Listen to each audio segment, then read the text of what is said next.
The story of Robert the doll dates back to the early 1900s, when a young boy named Eugene Robert Otto was given a one-of-a-kind handmade doll by a servant that worked for his parents in his home.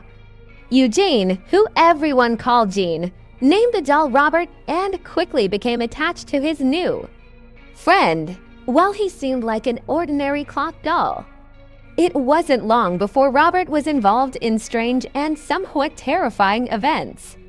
The first hint that something out of the ordinary was happening was one night when Gene, who was only 10 years old, awoke to find Robert the doll sitting at the end of his bed, staring at him. Moments later, his mother was awakened by his screams for help and the sounds of furniture being overturned in her son's bedroom. Gene cried for help, begging his mother to rescue him. When she finally was able to wrench the locked door open, she saw poor Gene curled up in fear on his bed, his room in shambles, and Robert the doll sitting at the foot of the bed. "Robert did it" were the only words Gene could get out. The same words he would later use many times throughout his childhood when something strange, mysterious, or destructive would happen.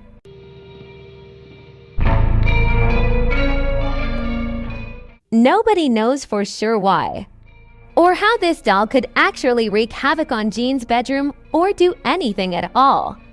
Gene's parents would often hear their son upstairs talking to the doll and getting a response back in a totally different voice. Hay reported seeing the doll speak and witnessing his expression change. Giggling and sightings of Robert running up the steps or staring out the upstairs window were also reported. Robert continued to live with Gene throughout his lifetime, and after Gene's parents died, he moved back into their home with his wife, Van. Gene decided that the doll needed a room of his own and placed him in the upstairs room that had a window overlooking the street, and felt uneasy with Robert in the house. And although she couldn't put her finger on it, she wanted Gene to lock the doll up in the attic where he could do no harm.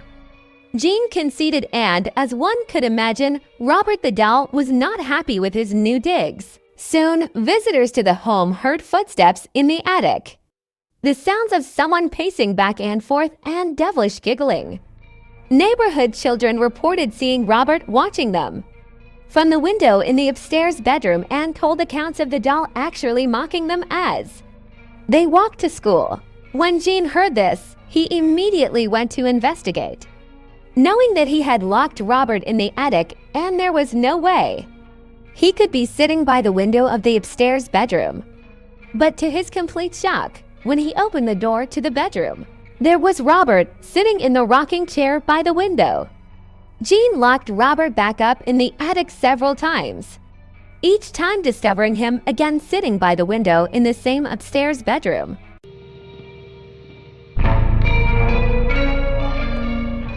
Gene Otto died in 1974, and when a new owner moved into the house on Eaton Street, their 10-year-old daughter was delighted to find Robert the doll in the attic. But her delight ended soon when she claimed that Robert was alive and that the doll wanted to hurt her. She awoke often in the middle of the night screaming in fear and told her parents that Robert had moved about in the room